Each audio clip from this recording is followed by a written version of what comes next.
આપણે પૂરવાનું છે. Page number છે 126. એમાં લખ્યું છે વાંચો. જો વડદાદાનું સરસ મજાનું વૃક્ષ દોરેલું છે ને એમાં એક પેરેગ્રાફ લખેલો છે. શું લખ્યું છે? ઝાડ ફળ આપે છે. ઝાડ શું આપે? ફળ. ઝાડ છાંયો આપે. હવે તમને તડકામાં ક્યાંક બહાર જતા હોય, તમને બહુ તડકો લાગતો હોય, તો મોટું ઝાડ હોય એની નીચે તમે ઉભા રહો છો ને, એટલે ઝાડ શું આપે? આપણને છાંયો આપે છે. ઝાડ પાન આપે છે. ઝાડ શું આપે? પાન આપે. તમે જોયા ને, લીલા લીલા છમ પાન હોય છે. ઝાડ ફૂલ આપે છે. તમે ભગવાનને ચડાવો છો? ફૂલ ચડાવો છો ને? ઘણા તો માળા પણ ફૂલની બનાવતા હશે. ઝાડ લાકડું આપે છે. તમે જોયું આ ઝાડનું થડ હોય છે એ શું છે? લાકડું હોય છે. એટલે તમારે બર્તન તરીકે તમે લાકડાનો ઉપયોગ કરી શકો છો. ને અમુક તો લાકડું એવું હોય કે તમારે સેટી કે બેન્ચ કે એવું કાંઈ પણ બનાવી શકો છો. ઝાડ વરસાદ લાવે. તમે જેમ વૃક્ષ વાવો એમ વરસાદ આવે છે. એટલે જેમ બને એમ ઝાઝા વૃક્ષો વાવવા જોઈએ. કાપવાનું બહુ ઓછું રાખવાનું. પછી પ્રશ્ન નંબર છે 15. ચિત્ર જુઓ અને જવાબ આપો. તમારે અહીંયા મેળાનું ચિત્ર આપેલું છે ને? તમે જાઓ છો મેળામાં. હમણાં લગભગ વર્ષ દોઢ વર્ષથી તમે આ કોરોના વાયરસના હિસાબે તમે જાતા નહીં હોય, પણ તમે પહેલા તો ગયા છો ને મેળામાં. જોયો તમે મેળો? એમાં શું હોય? ચકડી હોય છે ને? તમે બેસો છો. પછી ત્યાં ફુગાવાળા હોય છે. પછી રમકડાવાળાની દુકાનો હોય છે. આઈસ્ક્રીમની એની દુકાન હોય. ખાણા પીણાની દુકાનો હોય છે ને મેળામાં. તમને મજા આવે ને મેળામાં? તો આપણે એના વિશે આપણે અહીંયા સવાલ જવાબ લખશું. જો અહીંયા તમને મંદિર બતાવેલું છે, ડુંગરા છે, ઝાડ છે, ફુગાવાળા છે, છોકરાઓ ફુગા લે છે, જોકર છે, બાબો બેબી છે, એ આ ચકડીમાં બેસવાનું એ છે. તો ચાલો આપણે હવે ચકડોળ છે ને ચકડોળ. તો હવે આપણે સવાલ જવાબ લખીએ. તો મારી સાથે તમે પાઠ્યપુસ્તકમાં પૂરવાનું રાખજો.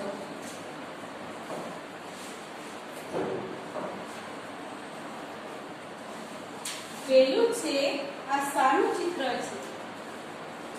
આ શાનું ચિત્ર છે? શાનું ચિત્ર છે? કે મેળાનું. કેનું હતું? મેળાનું. તો તમારે બે લીટી કરીને પછી લખવાનું છે મેળાનું. પછી બીજું છે ચિત્રમાં તમને સૌથી વધુ શું ગમ્યું? ચિત્રમાં તમને સૌથી વધુ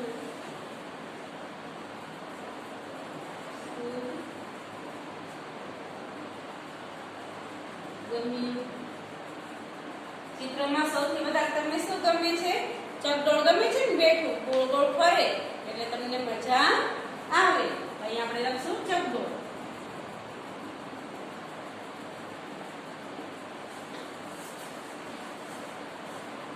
પછી ત્રીજું છે ચિત્રમાં બાળકો શું ખરીદે છે? તો જો તો આ ચિત્રમાં આ બાળકો છે એ શું વસ્તુ લે છે? રમકડા નથી લેતા. શું લે છે? ફુગા લે છે. તો આપણે લખશું ફુગા.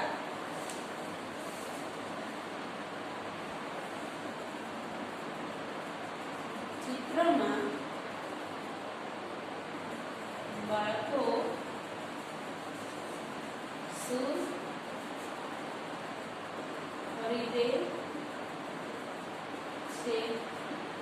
આપણે શું લખશું? ફુગા.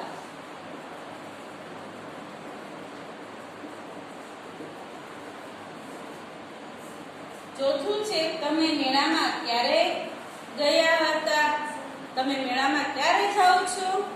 સાતમ અને આઠમમાં. જન્માષ્ટમીમાં પણ તમે આઠમ એટલે જન્માષ્ટમી તમે જાઓ છો ને? તો આપણે જવાબમાં લખશું તમે મેળામાં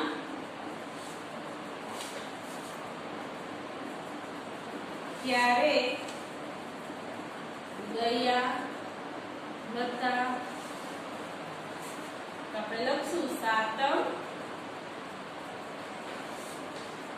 ને આઠમ.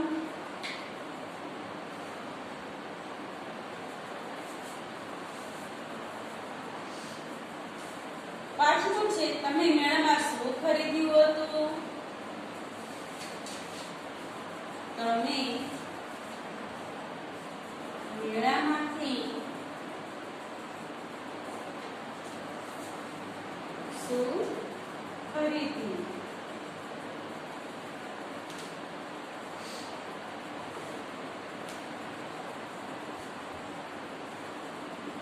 તો શું લીધું હતું આપણે? રમકડું લીધું હતું. શું લીધું હતું? રમકડું.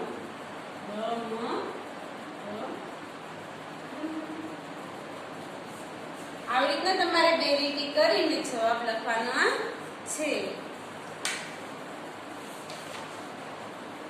પછી છે પેજ નંબર 128, પ્રશ્ન નંબર છે 16. ચિત્ર જુઓ અને જવાબ આપો. તમને અહીંયા 4 ચિત્ર આપેલા છે. શેના ચિત્ર છે જુઓ તો બાળકો, તમે જોઈને વિચારીને તમે જવાબ આપો. આ 4 ચિત્ર છે શેના છે? અત્યારે આપણે 8-10 દિવસની અંદર આપણે એક તહેવાર આવવાનો છે. શેનો તહેવાર આવવાનો છે? ખ્યાલ છે તમને? તમને બધાને ગમે જ છે એ તહેવાર. કેવો છે? હોળી અને ધૂળેટી. તમે રંગોથી રમો છો પિચકારીથી. તો પહેલું તહેવાર છે શેનો છે? હોળી અને ધૂળેટીનો છે. છે ને? જો બાળકો છે એ શું કરી રહ્યા છે? પિચકારીથી. સોરી, પેલું ચિત્ર છે તમારે દિવાળીનું છે. શેનું છે? દિવાળીનું છે. ફટાકડા ફોડી રહ્યા છે. છે ને?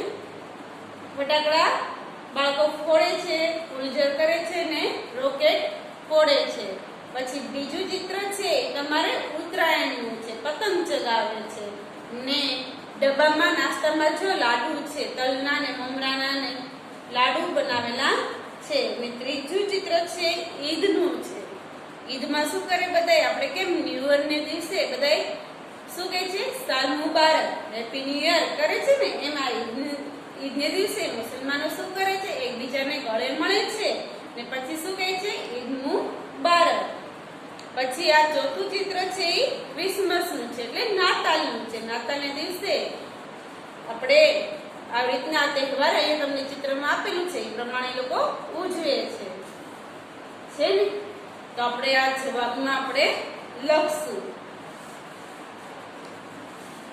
હોળી ધૂળેટીનો તહેવાર તમને ગમે છે ને? તો હવે એ પણ તહેવાર આવે છે ને? તમે રમશો બધાય?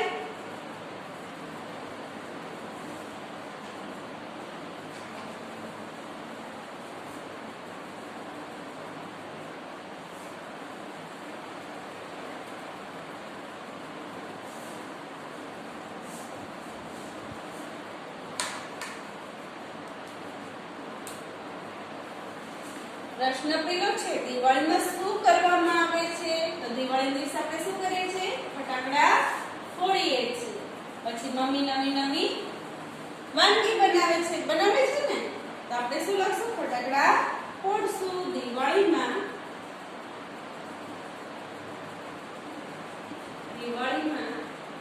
શું કરવામાં આવે છે? શું કરવામાં આવે છે દિવાળીમાં? ફટાકડા ફોડવામાં આવે છે. ફટાકડા.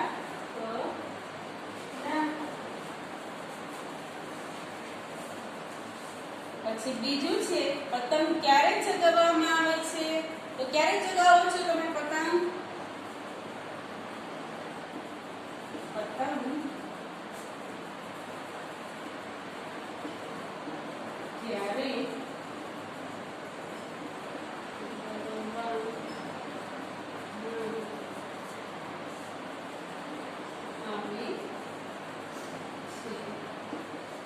આવે છે? ઉત્તરાયણના દિવસે.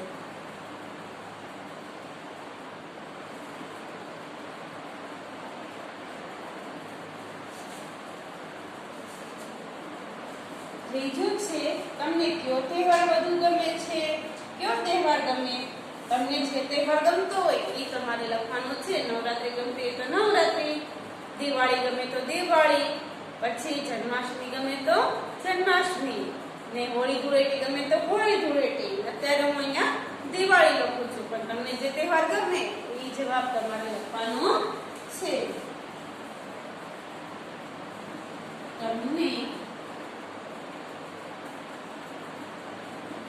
કયો તહેવાર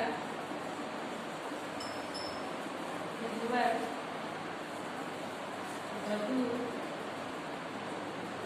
ગમે છે? કયો તહેવાર વધુ ગમે કે દિવાળી? નાના છોકરાઓને દિવાળી વધારે ગમતી હોય, નવા નવા કપડાં પહેરવા મળે ને, પછી એકબીજાના ઘરે જાઓ તો નવું નવું વાનગી સરસ મજાની ખાવા મળે છે ને, ફટાકડા ફોડવા ગમે છે, ગમે ને, એટલે નાના છોકરાને વધારે દિવાળી ગમતી હોય છે. પછી ચોથું છે, ઈદના દિવસે શું કરવામાં આવે છે? ઈદના દિવસે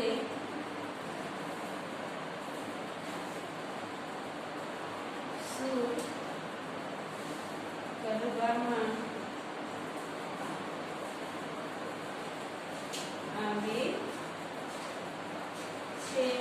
શું કરવામાં આવે છે? તો એકબીજાને ગળે મળે છે, ગળે મળે.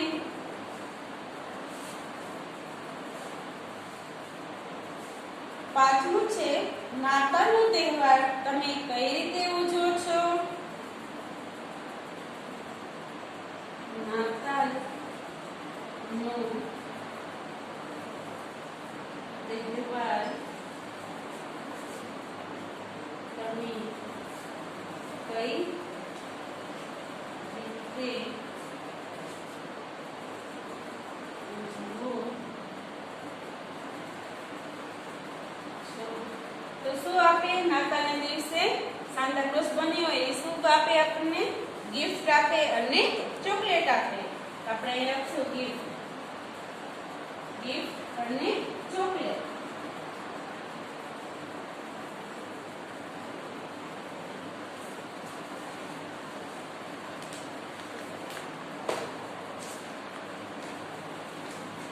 લખ્યું આવી રીતના સરસ અક્ષરે તમારે ખાલી જવાબ જ લખવાના છે. પછી આવે છે તમારે પાના નંબર છે 129 ઉપર. પ્રશ્ન નંબર છે 17, જોડકા જોડો. તો તમારે અહીંયા તહેવારના તમારે અહીંયા ચિત્ર દોરેલા છે ને એ પ્રમાણે તમે તહેવારમાં શેનો ઉપયોગ કરો છો એ પ્રમાણે તમને અહીંયા બીજું પણ ચિત્ર આપેલા છે. કે રક્ષાબંધનમાં આપણે શું કરીએ છીએ? રાખડી ભાઈને બાંધીએ છીએ. પછી હોળી ધૂળેટી, તો આપણે કેનો તહેવાર છે? રંગોનો તહેવાર છે, તો અહીંયા આપણને અહીંયા રંગો દોરેલા છે. પછી ઈદે મિલાદનું છે, ત્યાં મસ્જિદનું ચિત્ર તમારે અહીંયા દોરેલું છે. પછી છે ક્રિસમસનું, એટલે અહીંયા છે સાન્તા ક્લોઝ છે ને અહીંયા એનું ક્રિસમસનું ઝાડ છે. તો તમારે પહેલું ચિત્ર તમારે જોડેલું છે કેની સાથે? રક્ષાબંધનનો ભાઈ બહેનનો તહેવાર છે તેની સાથે જોડેલું છે, રાખડી સાથે જોડેલું છે. તો હું તમને હવે 1 2 3 ક્રમ બોલતી જઈ એ પ્રમાણે તમારે જોડવાનું છે. બીજું છે હોળીનું, તો તમારે બીજાને ચોથા સાથે તમારે જોડવાનું છે. સ્કેલનો ઉપયોગ ખાસ કરજો, સ્કેલથી જોડજો. બીજા ચિત્રને ચોથા ચિત્ર સાથે જોડવાનું છે. પછી છે અહીંયા ત્રીજું છે ઈદનું છે, ઈદે મિલાદનું, તો એ અહીંયા મસ્જિદ સાથે પહેલા ચિત્ર સાથે તમે જોડો. પછી છે નાતાલ, અહીંયા સાન્તા ક્લોઝ છે, તો અહીંયા ચોથા ચિત્રને ત્રીજા ચિત્ર સાથે વૃક્ષ સાથે, નાતાલનું વૃક્ષ છે એની સાથે તમારે જોડવાનું છે. તમારે અહીંયા 10 પાઠ કમ્પ્લીટ પૂરા થયા. હવે તમારે સાપોથીમાં પૂરવાનું આવશે.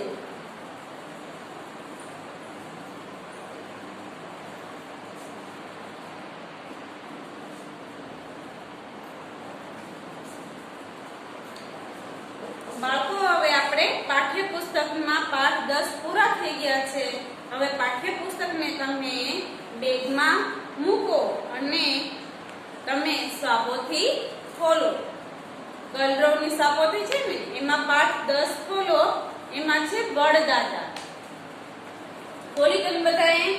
એમાં છે પહેલો પ્રશ્ન છે ચિત્ર ધ્યાનથી જુઓ અને એ વિશે મિત્રને તમે વાત કરવાની છે. તમારે આ ચિત્ર જોઈને તમારે તમારા ભાઈબંધ દોસ્તાર હોય એની સાથે તમારે વાત કરવાની છે કે ભાઈ આ શેનું ચિત્ર છે, કે આ વડનું. એના પાન કેવા હોય છે, કે લીલા છમ હોય છે. એના ફળને શું કહેવાય છે, કે ટેટા કહેવાય. મેં તમને પાઠ્યપુસ્તકમાં આખો પાઠ સમજાવેલો હતો. એના આધારે આ તમને વૃક્ષ આપેલું છે. તો તમારે શું કરવાનું છે, તમારા ભાઈબંધ દોસ્તાર સાથે તમારે આ વૃક્ષ વિશે વાત કરવાની છે. આના લટકતી ડાળને શું કહેવાય છે, કે વડવાઈ કહેવાય છે. તો જમીનની અંદર ઉગે છે, સૌથી પહેલા ઉગે એને શું કહેવાય, મૂળ કહેવાય. શું કહેવાય, મૂળ. મૂળમાંથી પછી શું થાય, થડ. એ તમને ખ્યાલ, મેં આખી પાઠ્યપુસ્તકમાં તમને આ સમજાવેલું હતું. પછી છે પ્રશ્ન નંબર 2, શબ્દો વાંચી અર્થ જાણો. લીલાછમ. લીલાછમ શું હોય, પાન હોય છે. લીલાછમ એટલે પાન કેવા છે, જોઈએ ને તમે સાપોથી, લીલાછમ છે. પછી છે મૂળ. તો આ ઝાડ હોય એ જમીનની અંદર જે ખોદો તેની અંદર આ ઝાડનું શું નીકળે, મૂળ નીકળે. પછી બાક એટલે બાકમાં પકડવું. આપણે બાકમાં પકડીએ તેને શું કહેવાય, બાક. પાદર એટલે ગામની સીમા. ને વડવાઈ એટલે આ જે મૂળ હોય જમીનની અંદર એની લટકતી ડાળ નીકળે એને શું કહેવાય, વડવાઈ કહેવાય. તો હવે પ્રશ્ન નંબર 3, નીચે પૂછેલા પ્રશ્નના મૌખિક ઉત્તરો આપો. તો હું તમને અહીંયા સવાલ જવાબ લખાવું છું, તે તમારી મારી સાથે પૂરતું જવાનું છે.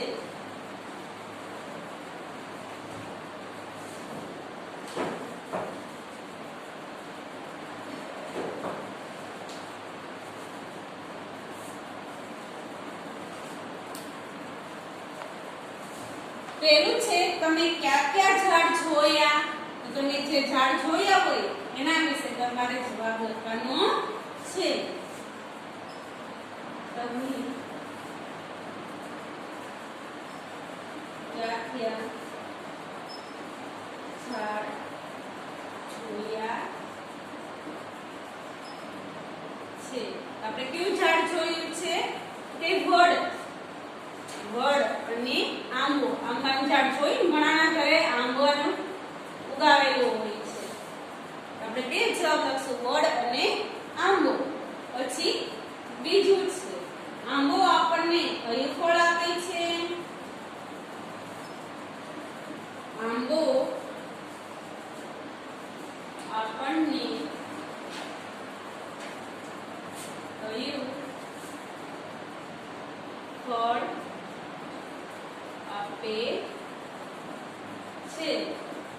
તમે જોયું આંબામાં શું હોય છે, શું ઉગે, કેરી ઉગે. તો આંબો આપણને શું ફળ આપે છે, કે કેરી આપે. શું આપે, કેરી. જવાબમાં લખવાનું છે કેરી. બે લીટી કરજો નાની, એની બાજુમાં તમારે જવાબ લખવાનો છે. ત્રીજું, કેરી જામફળ બોરને શું કહેવાય,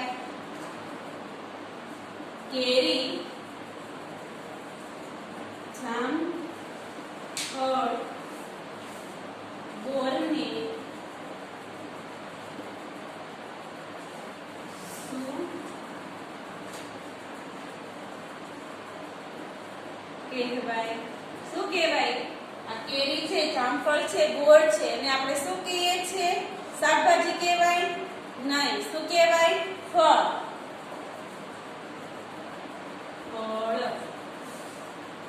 ચોથું છે ઝાડનો કયો ભાગ લીલોછમ હોય છે, ઝાડનો કયો ભાગ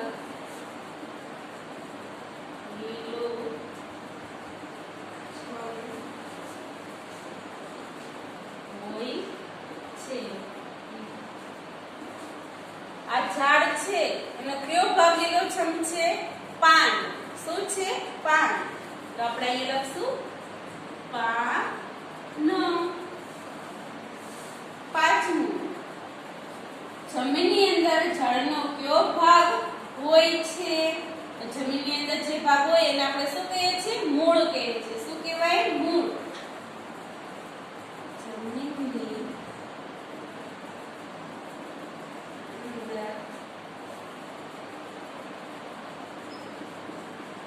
ઝાડનું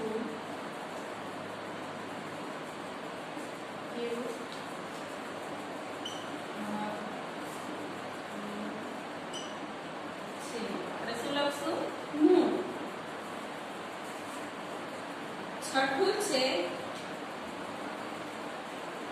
ઝાડનો કયો ભાગ સૌથી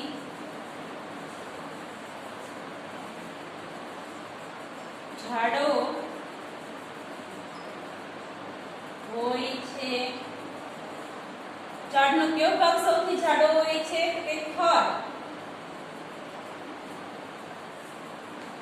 કયો ભાગ હોય? થડ. આપણે અહીંયા 6 લખ્યા. હવે 7 8 9 એ 12 સુધી છે એ તમને પાછા ઉપર લખાવું છું. અત્યારે તમે આટલું સાબોતીમાં પૂરો.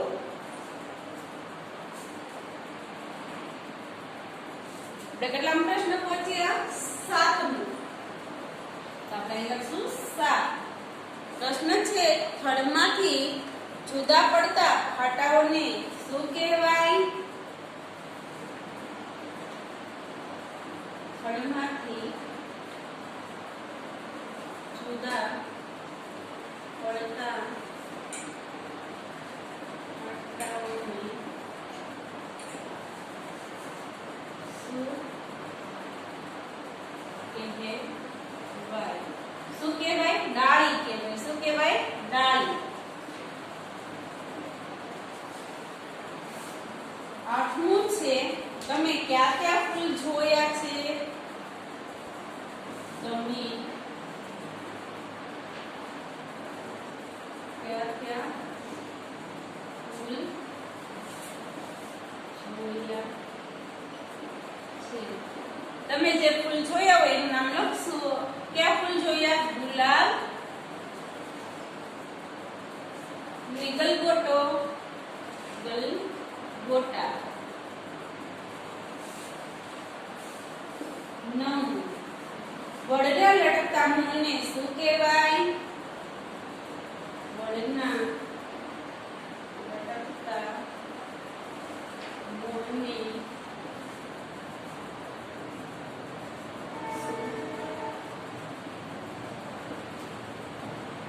વડના લટકતા મૂળને શું કહેવાય? વડવાઈ કહેવાય. શું કહેવાય? વડવાઈ.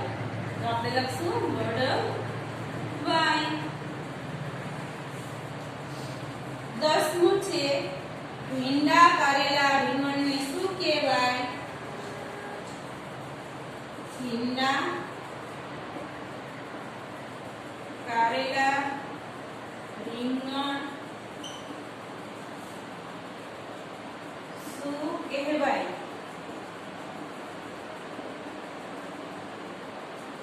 આપણે કેરી, જામફળ, બોરને આપણે શું કીધું હતું? ફળ કીધું હતું. તો ભીંડા કારેલા અને રીંગણને શું કહેવાય? શાકભાજી કહેવાય. શું કહેવાય? શાકભાજી. શાકભાજી.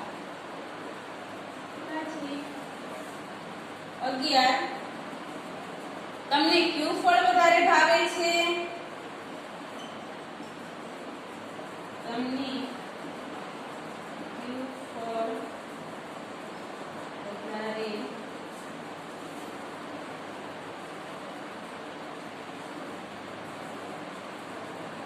ફળ વધુ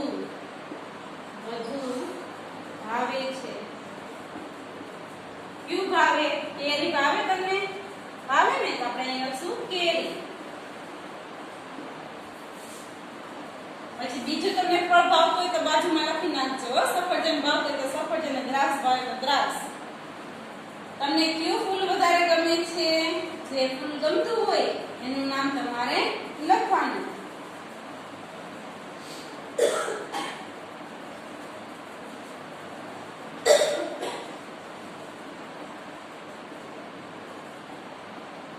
આપણે શું લખશું અહીંયા? ગુલાબ.